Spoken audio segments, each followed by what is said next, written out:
Kalian masih ingat nggak ada lagu baru yang diciptakan Mahasewa yang kayak gini loh liriknya? Sya la la la la la Prabowo Sya la la la la la la Prabowo Udah tertangkap penciptanya.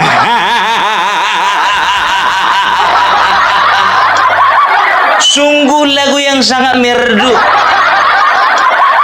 sangat indah didengar. Tapi lebih indah lagi kalau kau nyanyikan itu di dalam penjara. Udah aku bilang dari kemarin ya, kalau misalnya kau mau menjadi orator, jangan terlalu maju kali.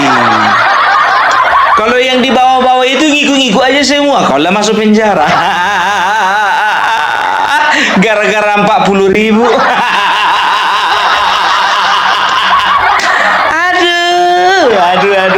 Aduh. Bangga ya orang tuanya. Tahu kalian, selesai demo, kabur dia entah kemana burun selama seminggu. Burun seminggu. Ujung-ujungnya ditangkap. Yang menangkap itu juga katanya warga. Ternyata warga nggak suka dengan lagumu, karena lagumu menyakiti hati mereka. Karena yang kau hina adalah presiden mereka. Sya la la la la la la.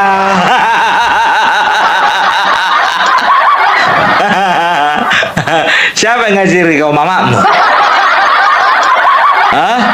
Inilah manusia-manusia kalau di rumahnya kurang mendapat pendidikan. Makanya tolong dulu kepada orang tua, ya. Tugas guru, dosen, kalau zaman sekarang jangan diharapkan untuk mendidik. Kebanyakan mengajar. Kalau masalah akhlak, ibadah, toto kromo, itu urusan orang tua. Coba cek dulu di dalam kartu keluarganya ada berapa anak ibunya ini. Entah kayak gitunya semua sifatnya. Adik Mahasewa, udah semester berapa kau sekarang? Ya mudah-mudahan aja kau nggak di semester akhir ya kan. Kalau nggak gagal di wisuda. Mudah-mudahan masih di semester awal ini, kan begitu. Jadi masih sedikit uang mamaknya ini keluar untuk bayar kuliah. Aduh, tolong dulu ya untuk keluarganya, pastikan dulu ke kampusnya. Kalau anak ini di penjara, kira-kira uang kuliah jalan atau enggak? Makanya kalian itu kalau misalnya mau orasi, mikir-mikir dulu, jangan kepancing emosi, iya kan? Kalau dibayar, kasih tahu bayarannya berapa. Kalau kau misalnya dibayar 40 juta, nggak apa-apa kau masuk penjara, uangnya kau kasihkan orang tua. Nah kalau dapat 40.000, rugi kali kau. Udah nggak jadi wisuda, dijauhi oleh pemuda. Kau terancam, kau lama kau kawin kau. Kayak mana coba contohnya kalau punya suami, ya kan? Contohnya kurang gaji, ya kan? Nyanyi dia, shala la la la la la, suamiku. Datang anaknya contohnya, ya kan, punya anak, nilainya jelek, mak, nilaiku jelek, mak, katanya kan. Datang dia nyanyinya lagi, sya la la la la la la, anakku. Datang mertuanya, dinasehati dia baik-baik, gini begini menantuku, nyanyilah dia, shalalalalala, mertua,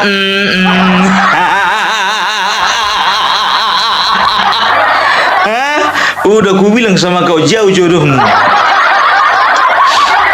Ya tolong mahasiswa ya, kalau misalnya kalian itu belum tahu arah dan tujuan dari sebuah demonstrasi ya, dan kalian mencium ada bau-bau ya, ada bau-bau politis ya, jangan terlalu masuk lebih dalam. Boleh ikut-ikutan tapi jangan dalam kali. Merah-merahkan aja. Kayak gini jadinya nih, kan begitu, yang makan korlap, uang masuk lewat korlap, dia jadi korban. Kau katakan Bapak Prabowo kau samakan dengan dengan makhluk hidup berkaki empat. Ku bilang sama kau, iya kan? Kau itu punya otak atau enggak? Ya, Bapak Prabowo, kau belum lahir, beliau itu sudah mengorbankan darah dan juga nyawanya demi bangsa ini. Enak kali kau bilang begitu, Kurasa lebih jelas dan juga lebih banyak jasa Bapak Prabowo dibanding bapakmu. Satu-satunya jasa bapakmu paling besar di dunia ini adalah cuma membesarkan kau, memikirkan kau, memperjuangkan kau. Tapi Bapak Prabowo mulai dari dulu dia sudah menghibahkan dirinya, mengorbankan dirinya untuk bangsa Indonesia. Berani kau bilang kayak gitu? Saya kecewa. Setelah kita pilih Bapak Prabowo, ternyata dia tidak mendengarkan suara kita. Ada yang jamin rupanya kau pilih dia? Selain ini biar tahu kalian ya, ternyata ditangkap juga beberapa orang ya yang sudah membakar foto dari Prabowo Gibran.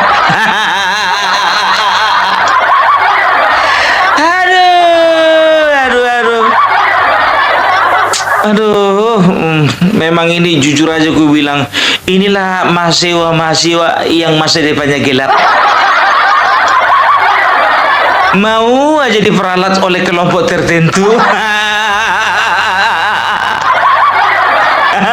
Coba perhatikan sekarang, tagar Indonesia gelap, di mana-mana udah gak kedengaran kan?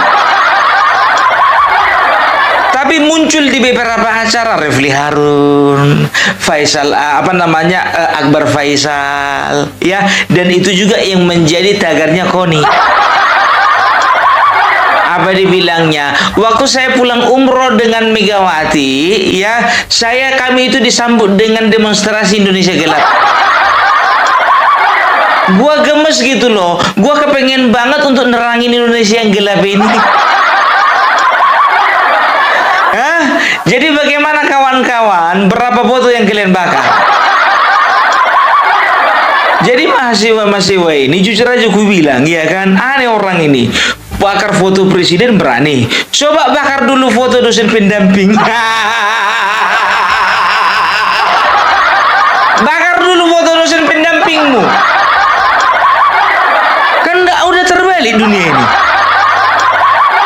Bakar foto presiden berani. Bakar foto dosen pembimbing nggak berani.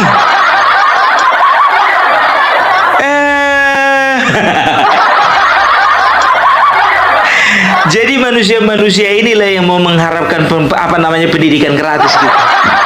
Iya. Mau digratiskan uang kuliah kalian. Isi kepala nggak ada. Mengharap digratiskan.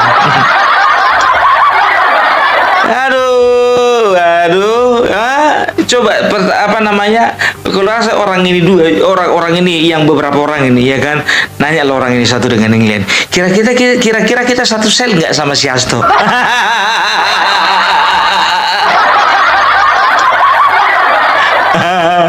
nggak usah teringati si Hasto. Ya kan, dia lagi nangis di pojokan.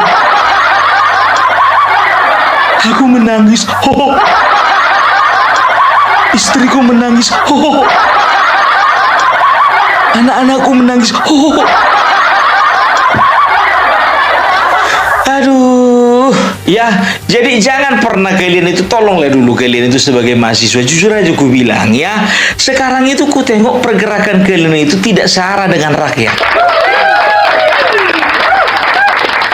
Nggak senada perjuangan kalian itu dengan apa yang dimau rakyat, enggak, ya, karena kami tahu sebetulnya demo kalian itu demo pesanan. Dipengaruhi Presiden BEM-nya, BEM-nya nanti mempengaruhi Korlap, Korlap nanti ya, Korlap itu yang apa namanya, yang membawa massa. Aduh, udahlah ya. Aku jujur aja ku bilang kecewa, sekecewa-kecewanya melihat ya badan eksekutif mahasiswa zaman sekarang. Zaman dulu jujur aja aku bilang sama kalian ya, untuk menjadi presiden BEM ya, itu bukan perkara yang gampang ya. Mereka harus melakukan sebuah riset, mereka itu juga harus mempersiapkan presentasi, mereka itu harus punya visi misi, mereka juga harus bisa meyakinkan para mahasiswa bahwasanya mereka itu mampu ya memimpin mereka ke pada sebuah kemampuan intelektual yang tinggi. Tapi sekarang enggak. Coba bayangkan kalian ya, BEM sekarang itu cuman satunya ambisinya dan juga cita-citanya. Tahu kalian? Bisa tampil di ILC.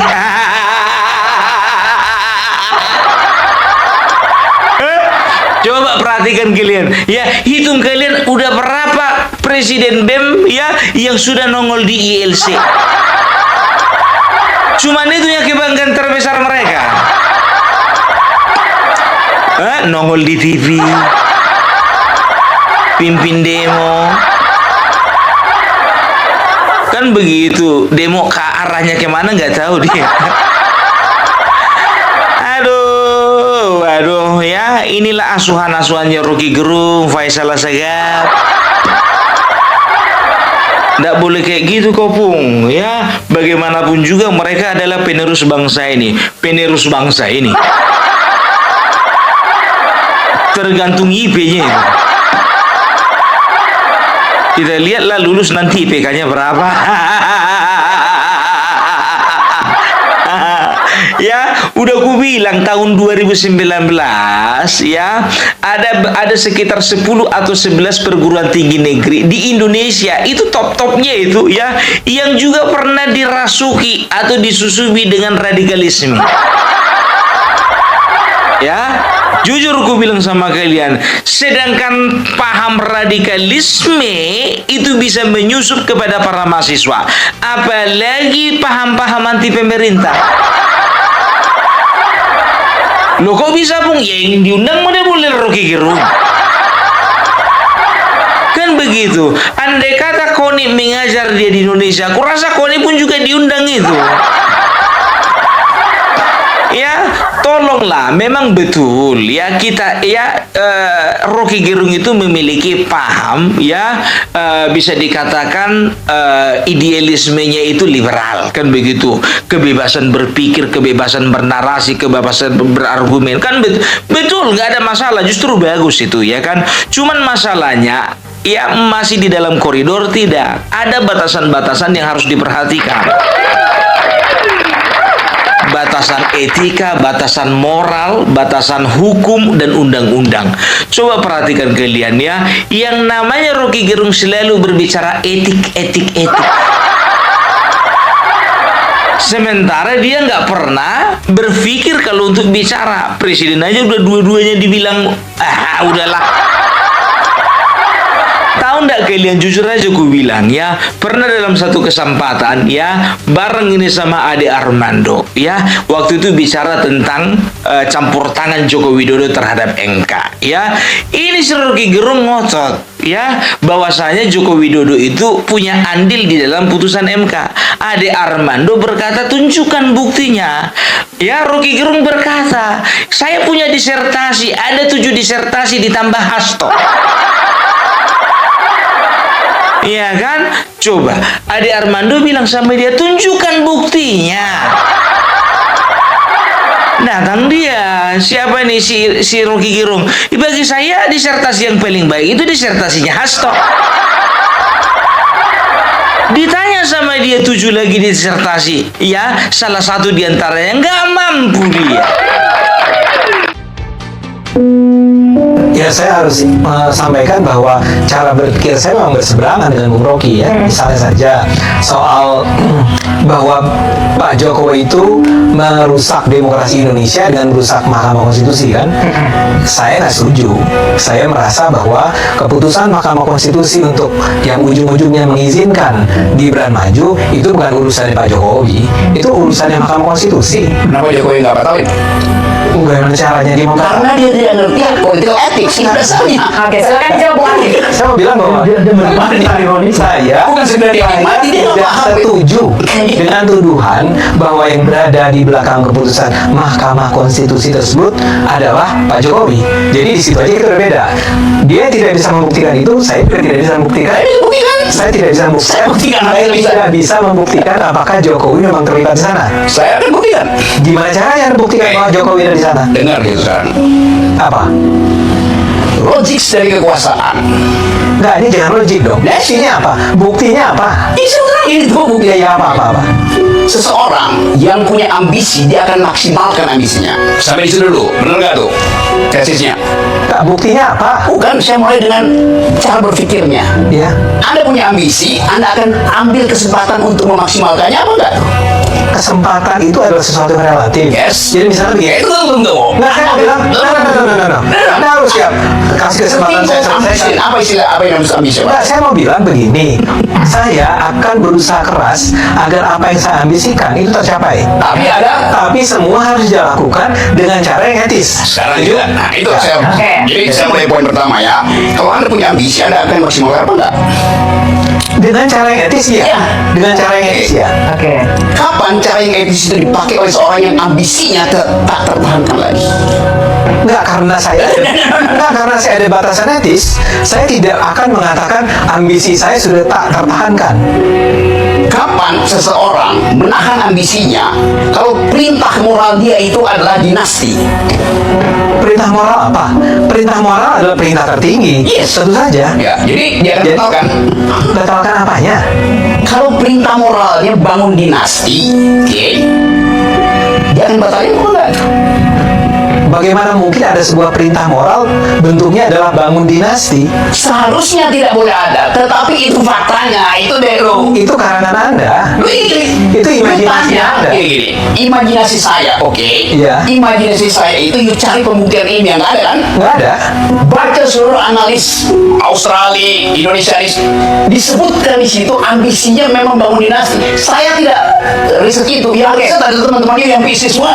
Tahu ah. Ya kenapa tiba-tiba saya harus setuju dengan mereka? Oh iya Mas Ayu. Iya. Tetapi Kan saya- argumen you itu dia tidak teoritis. Saya tanya sama Anda, tunjukkan buktinya bahwa Itu. dia dengan sengaja berusaha menjadi mastermind dari perubahan di dalam Mahkamah Konstitusi. 7 disertasi di dunia, 8 dengan disertasi Hasto tentang itu. Apa yang kurang? Apa hubungannya Apa dengan hubungannya? Mahkamah Konstitusi? Apa hubungannya dengan Jokowi? Sebut disertasi mana yang kesimpulannya adalah Jokowi itu memastermindi perubahan Mahkamah Konstitusi. Oke. Sebut aja. Bahkan Mention one. mention yang bisa dibaca orang Indonesia ya, disertasi Hasto. Enggak, Anda bilang ada 8, ada Ada 8 plus Hasto jadi 8. Ya. Itu, oke. Sekarang aja di depan Satu, publik. oke. Ini ada siaran langsung di Yes, televisi oke. ya. You minta satu, oke. Ya, siapa? Yang bisa dibaca dalam Ya. bahasa Indonesia, disertasi Hasto. Bahasa Inggris. Saya mesti sebutkan itu pada seseorang yang sedang intelektual. Saya? Adik, Saya? setiap hari membaca jurnal. Saya Suka bisa, membaca. baca? Saya baca dong saya. Dia nggak pernah baca. Apa bang jurnalnya bang? Jurnal itu dikutip di semua artikel. Ya itu apa? You mau tanya judulnya? Iya. Gua Google dulu. Enggak, kenapa Google dulu? Oh, ya, oke, silakan Google dulu kalau Anda bisa. Kalau saya terangkan di situ, Iya. orang tanya versinya apa? Versi yang paling bagus itu versinya Hasto. Saya ambil yang tertinggi aja. Coba. Versinya Hasto apa pentingnya? The Hasto is not an intellectual. Oke. Dia dapat doktor aja saya ragukan. Ya udah kalau gitu. Ya, jadi kemampuan teori ya itu kadangkala kalah ya dibandingkan dengan kemampuan praktikal ya. Ade Armando dia lebih kepada praktikal. Dia tidak hanya memahami teori ya, tapi Rocky Gerung kebanyakan teori tidak memahami praktek. Ade Armando mending pernah jadi caleg. Opung Parbelak 2 kali jadi caleg. Nah kawan ini pernah jadi caleg.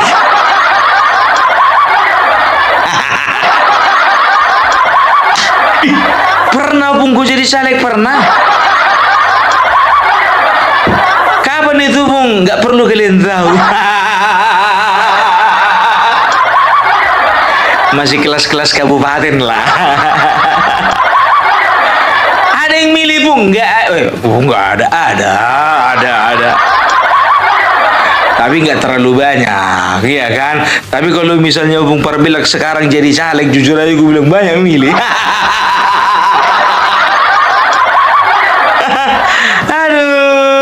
Aduh ya. Jadi begitu ya mahasiswa.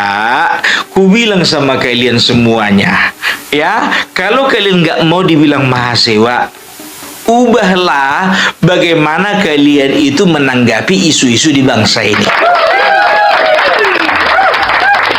Itu dia. Ini ndak sumbu pendek, lebih pendek sumbunya daripada kadrun. Masih ingat nggak waktu kemarin ada istilah kadrun? Dikit-dikit terpancing emosi. Ini mahasiswa ini gampang kali terpancing emosinya, tapi nggak bisa menentukan arah emosinya itu kemana, kan begitu ya? Gampang kali diperalat. Wah, kalau mahasiswa zaman kami dulu bukan diperalat, memperalat. Maksudnya apa? Ya kalau mahasiswa zaman dulu itu ya lebih kepada ya apa yang bisa dia lakukan untuk bangsa ini. Kalaupun turun ke jalan, mereka akan lihat isunya apa, gitu loh ya. Tapi kalau cuman isu ya yang hanya menguntungkan satu pihak dan apalagi isu-isu itu ya mengganggu stabilitas nasional ya, itu bisa dikatakan mereka akan turun ke jalan gitu loh. Tapi kalau misalnya isu-isu pesanan, tahun 98 mana ada isu pesanan? Gitu. Beruntunglah kalian aktivis 98 ya. Ku bilang sama kalian, nama kalian harum, nggak kayak aktivis zaman sekarang.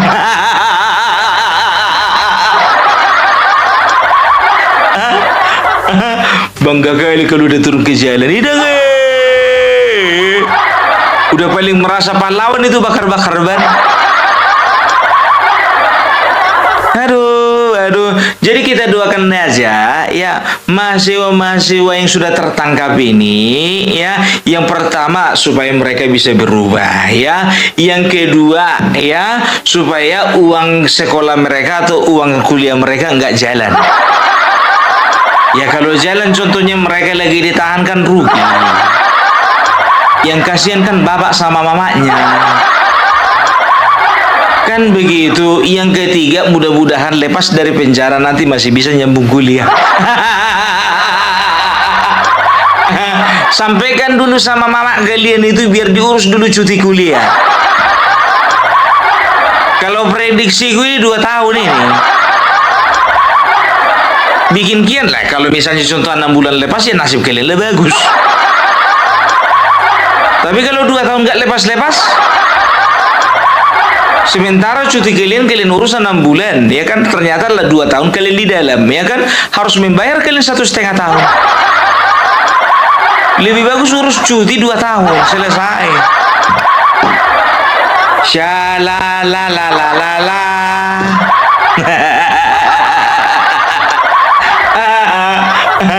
Aduh. Ya udahlah, itulah dulu dari Opung Parvela.